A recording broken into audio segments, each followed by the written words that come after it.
He's 103 years old and still standing as one of the last true legends of Hollywood's golden age. From the big band stages of the 1940s to movie sets filled with stars like Sinatra and Monroe, his story spans nearly a century of music, fame, and unforgettable moments. He's played for presidents, danced through decades, and outlived nearly everyone from his era. So who is this remarkable entertainer who refuses to fade into history? Join us as we uncover the incredible life and lasting legacy of the world's oldest living star, Ray Anthony. Ray Anthony's story begins in Pennsylvania, though his childhood truly unfolded in Cleveland, Ohio. Growing up in the 1920s and 1930s, music was everywhere, in dance halls, on the radio, and in homes where families gathered around to listen to live broadcasts. For Ray, it wasn't just background noise, it was a calling. He picked up the trumpet when he was still a young boy and immediately showed talent beyond his years. By the time most kids were thinking about sports or school clubs, Ray was already playing in local bands and making a name for himself as a gifted young musician. As a teenager, he played with several swing groups around Cleveland. His natural rhythm, smooth tone, and confidence on stage made him stand out. It didn't take long before people began to talk about the young trumpeter who could hold his own among grown professionals. That reputation opened the door to the opportunity of a lifetime, joining the world-famous Glenn Miller Orchestra in his 20s. Becoming part of the Glenn Miller Band was like entering the heart of American music. The group was one of the most popular of the era, and its music captured the spirit of the time, romantic, hopeful, and full of energy. Today, Ray Anthony is the only surviving member of that legendary orchestra, making him a living link to an age when swing ruled the airwaves and big bands filled every ballroom. During the early 1940s, the Glenn Miller Orchestra wasn't just entertainment. It was a source of morale for an entire nation at war. The band toured tirelessly, performing for troops across the United States and overseas. Ray was right there, trumpet in hand, playing songs like "In the Mood" and "Moonlight Serenade" for soldiers far from home. Those nights were unforgettable, full of brass, rhythm, and hope. For Ray, it was both thrilling and exhausting. The band was constantly on the move, and Glenn Miller demanded perfection. But Ray respected him deeply and often credited Miller for shaping his discipline and professionalism. When Miller disappeared in 1944 during a flight over the English Channel, the music world was shaken. The tragedy hit the band hard, but they kept playing, keeping Miller's sound alive for audiences who needed joy in dark times. After the war, Ray Anthony didn't slow down for a moment.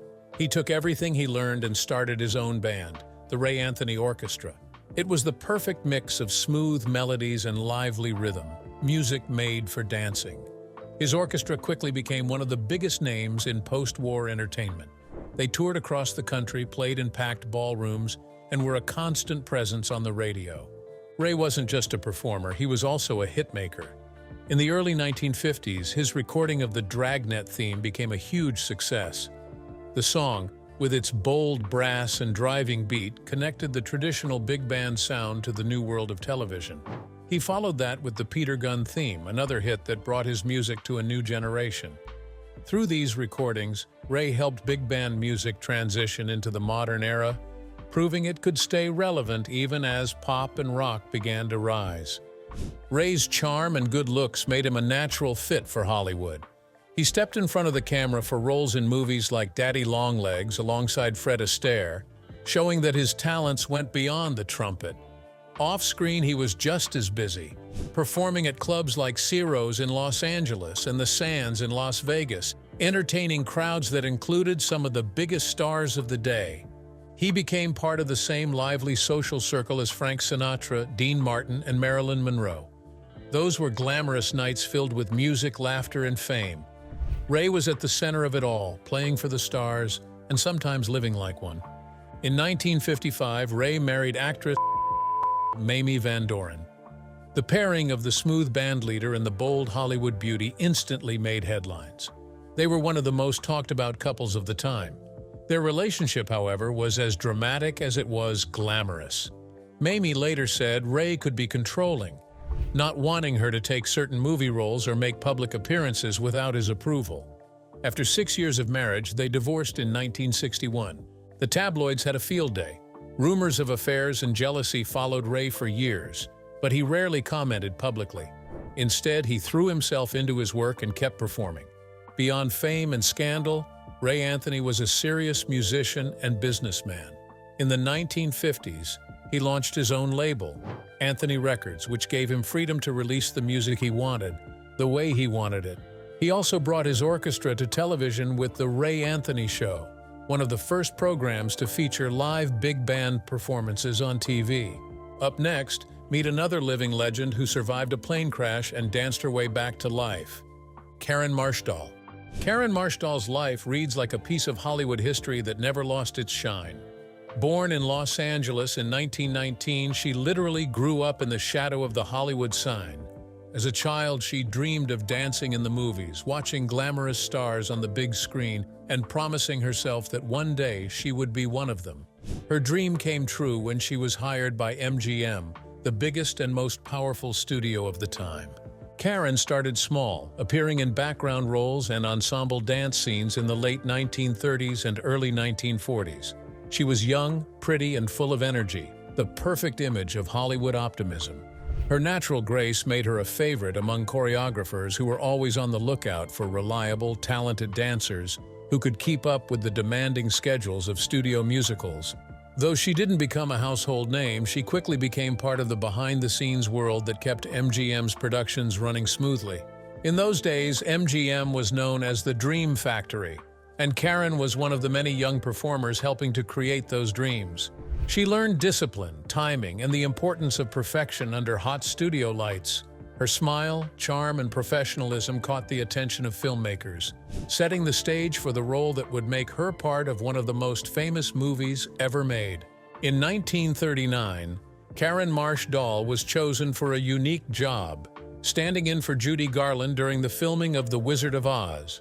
As Garland's stand-in, Karen's work wasn't about performing in front of the audience, but helping the crew behind the scenes. She would take Judy's place under the bright Technicolor lights for hours at a time, so that the camera crew could adjust the lighting and framing before Garland came on set. It was a demanding role that required patience and precision. Karen had to match Judy's height, build, and movements perfectly, so that the lighting would look right when filming began. She spent long days on the famous yellow brick road set, surrounded by the munchkins, props, and painted backdrops that would become part of film history. She saw the highs and lows of production, the dazzling magic on screen, and the exhaustion behind the camera. Karen often spoke about Judy Garland's talent and work ethic. She admired how much pressure Judy faced as a young star carrying such a huge film on her shoulders. Through her time on The Wizard of Oz, Karen witnessed both the joy and the strain of movie-making during Hollywood's golden age. After the success of The Wizard of Oz, Karen continued to dance and act through the 1940s. She appeared in more MGM musicals and enjoyed a steady career. But everything changed in 1949.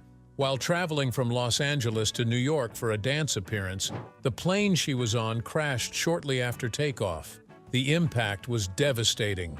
Fire spread through the wreckage, and most of the passengers didn't survive. Karen was one of the few who did, but she was left with terrible injuries.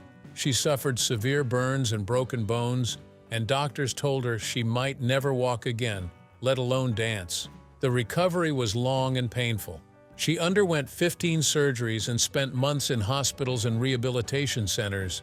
Yet through it all, she refused to give up. Karen's determination became her greatest strength. She worked relentlessly with doctors and physical therapists, pushing herself to rebuild her strength and mobility. Against all odds, she eventually learned to walk again, and then, incredibly, she danced again. Although the accident ended her film career, Karen found a new purpose through dance. She became a certified dance therapist, using her skills to help others heal through movement. Her work focused on teaching children, seniors, and people recovering from injuries how to use dance and motion to improve their physical and emotional well-being. Karen's personal life was closely tied to Hollywood as well. She married Bill Dahl, a respected publicist who represented some of the biggest stars in the business, including Judy Garland and Elvis Presley. Through her husband's work, Karen remained close to the heart of the entertainment world. She attended glamorous events, met countless stars, and saw the changing face of Hollywood over the decades. But unlike many who chased fame, Karen chose to live quietly. She rarely spoke about scandals or gossip, even though she could have told plenty of stories from her time in the industry. Friends and colleagues often said she carried herself with grace and dignity, the same qualities that defined her both on and off the stage. Next, meet a Hollywood beauty who left the spotlight at her peak and never looked back: Jacqueline White. Jacqueline White was born in Beverly Hills, California, in 1921, right in the center of where Hollywood dreams were made. Growing up just a few miles from major studios, she was surrounded by the film world from the start. Yet unlike many others who were drawn to acting from childhood, Jacqueline's path to stardom happened by chance. She attended UCLA, where she was known for her intelligence, charm, and natural beauty. During her college years, a talent scout from MGM noticed her and invited her to audition. What began as curiosity soon turned into a career. Jacqueline's poise, speaking voice, and graceful presence made an impression, and she signed a contract with MGM before eventually moving to RKO Pictures, another major studio of the time. At a time when the movie industry was booming with musicals, dramas, and emerging stars, Jacqueline quickly proved that she had something special. She might not have been the most famous name on the marquee, but she had the quiet kind of talent that directors loved: dependable, professional, and able to give depth to every role she played. Film noir was a genre known for its dark lighting, moral tension, and sharp dialogue, with stories filled with crime, mystery, and complex characters. Jacqueline fit perfectly into that world. One of her most significant roles was in Crossfire, a powerful film that broke boundaries for its time. The story dealt with anti-Semitism, a subject rarely addressed in Hollywood back then. Jacqueline played the supportive and understanding wife of a soldier caught in a murder investigation. Her calm strength brought balance to the film's darker themes, and Crossfire went on to earn several Academy Award nominations. A few years later, she starred in The Narrow Margin, one of the best examples of the noir genre. In the film, she played a mysterious woman traveling on a train, hiding from gangsters and under police protection. The movie was tightly shot, suspenseful, and full of twists, and Jacqueline's performance stood out for being both restrained and believable. Critics and audiences praised her for portraying a woman who was intelligent, composed, and quietly brave. Over time, The Narrow Margin became a classic, often studied by film historians as a defining noir film. Jacqueline's screen presence wasn't loud or showy. She didn't need to dominate scenes to be noticed. Her characters often represented the voice of reason, the calm in the middle of the storm. This made her performances timeless and gave her a special place in a genre often filled with chaos and deceit.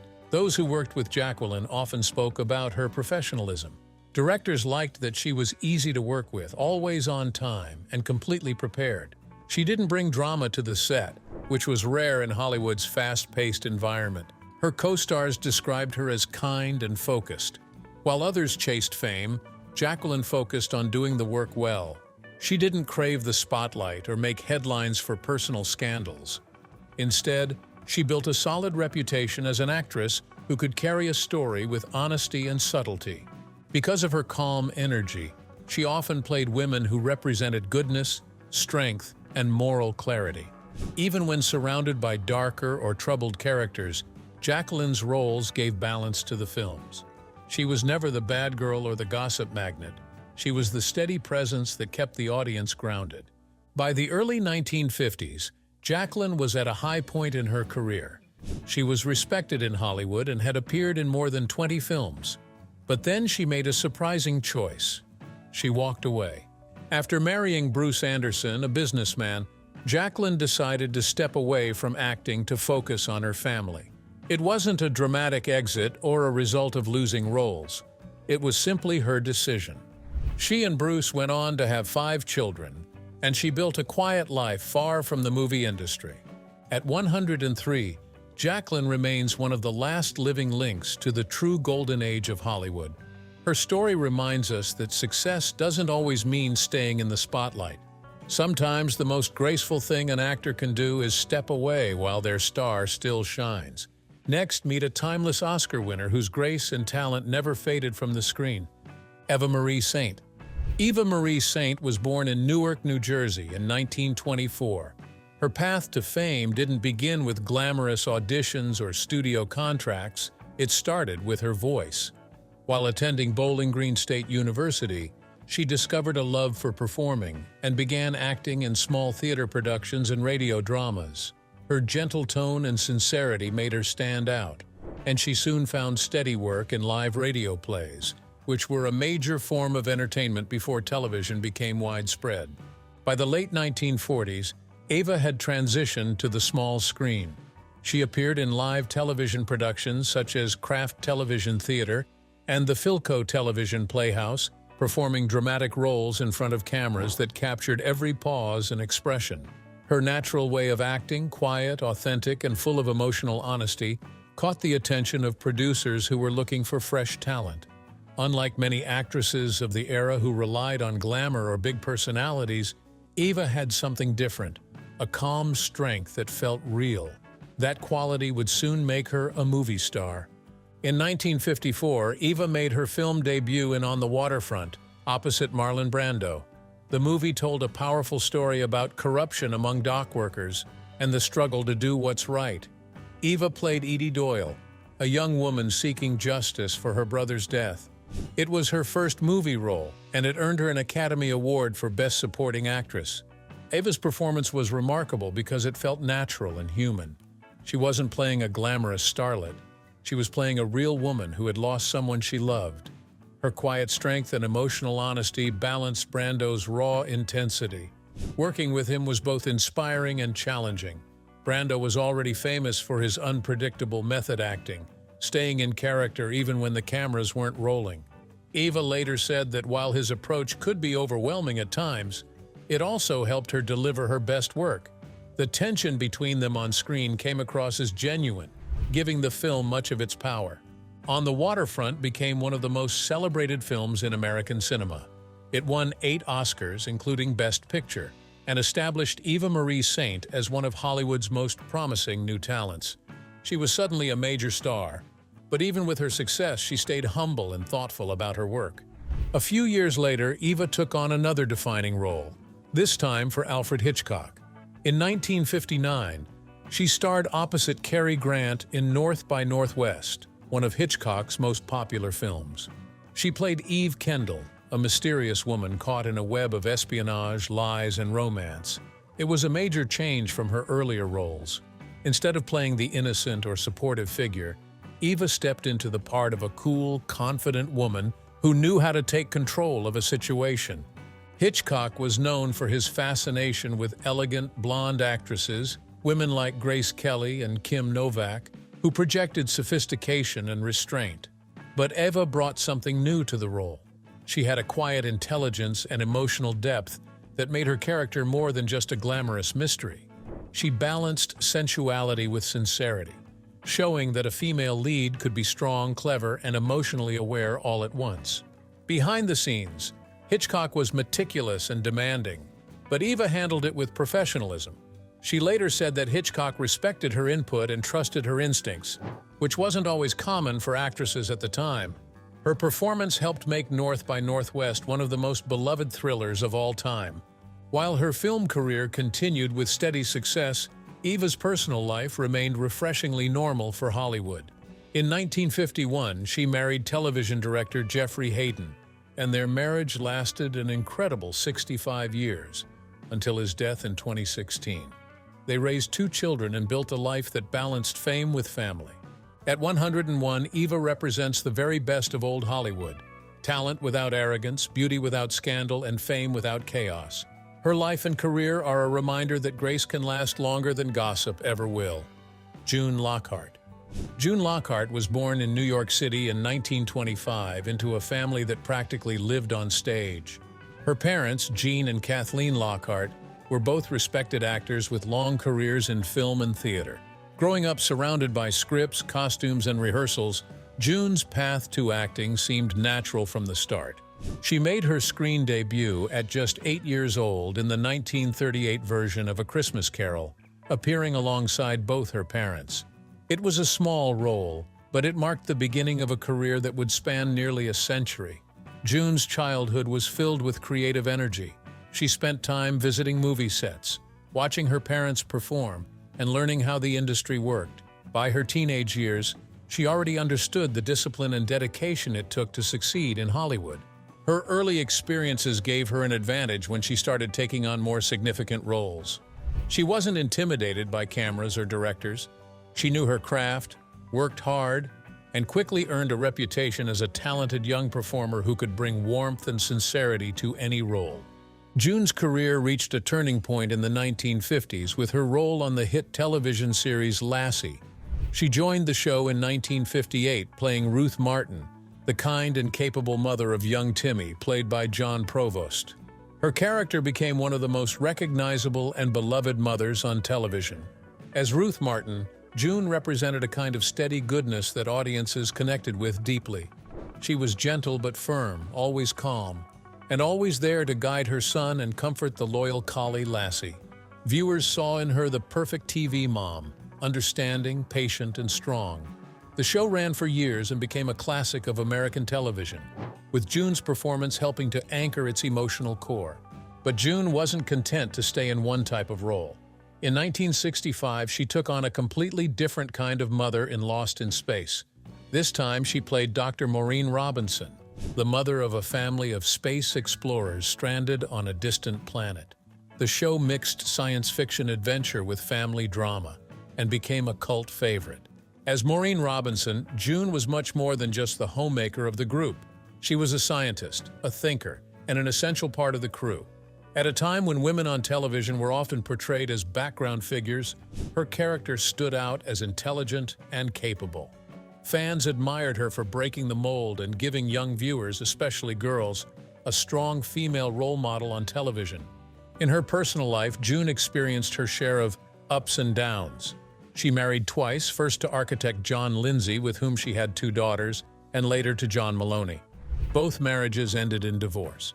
Though she was often the subject of gossip, especially in the 1950s and 60s, June never let it affect her public image.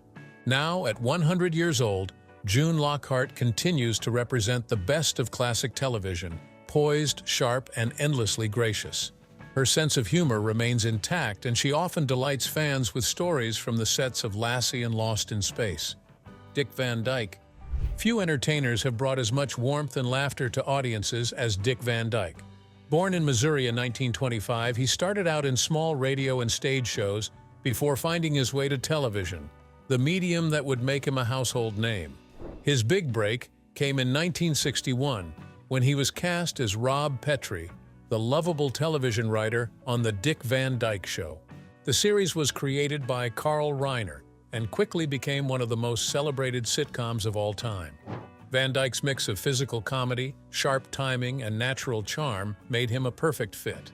Each week, viewers watched him balance his work life in a writer's room with his home life alongside his on-screen wife, played by Mary Tyler Moore. Their chemistry was effortless, and together they redefined what a TV couple could be: playful, funny, and genuinely loving. One of the show's most famous moments came right in the opening credits: Van Dyke tripping over an ottoman as he walked through the living room. It was simple but unforgettable, capturing his easy humor and knack for physical comedy. The show ran for 5 seasons and earned multiple Emmy Awards, making Dick Van Dyke one of television's biggest stars. While television made him famous, it was the movies that made him timeless.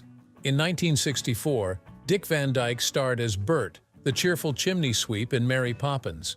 The Disney musical became an instant classic, and Van Dyke's energy, smile, and dance numbers turned him into an icon. His Cockney accent might have been famously off the mark, but audiences didn't care. His joy was infectious. The film's musical numbers, including Step in Time and Chim Chim Cher-ee, showcased his incredible physicality and sense of fun. He moved with an agility that seemed effortless, bringing a sense of wonder to every scene. Even Julie Andrews, who played Mary Poppins, has often said that Van Dyke's spirit made the film what it was. Despite his cheerful public image, Van Dyke faced real struggles behind the scenes. In the 1970s, at the height of his fame, he admitted to battling alcoholism. The pressure of constant work, public attention, and personal challenges took a toll on him. Instead of hiding it, He chose to speak openly about his addiction, a rare move for a celebrity at that time. He entered rehab and worked hard to turn his life around. His honesty about his recovery helped others facing similar struggles and showed fans that even the happiest-looking people can face dark moments. Through it all, he never lost his humor or optimism. In interviews, he often joked that laughter was one of the best medicines in his recovery. Dick Van Dyke's personal life has seen both deep love and heartbreak. He married his first wife, Margie Willett, in 1948. The couple had 4 children together and were married for more than 3 decades. But their marriage was far from easy. Both struggled with addiction, and the pressures of fame added strain. They eventually divorced in 1984. Afterward, Van Dyke found love again with actress Michelle Triola. Their partnership lasted over 30 years, and he often called her the love of his life. When she passed away in 2009, he was deeply affected by her loss. Then, in 2012, he surprised everyone by marrying Arlene Silver, a makeup artist 46 years younger than him. The two had met at an awards event years earlier and developed a friendship that turned into love. Van Dyke has said that Arlene brought new joy into his life, and the two often appear together in videos dancing and singing. Their relationship has been a reminder that happiness can come at any age. After nearly a century of making people smile, Dick Van Dyke is still proof that joy doesn't fade with time. It only gets brighter. If you enjoyed this look back at Hollywood's oldest living legends, don't forget to like, share, and subscribe for more videos about the stars who built the golden age of entertainment.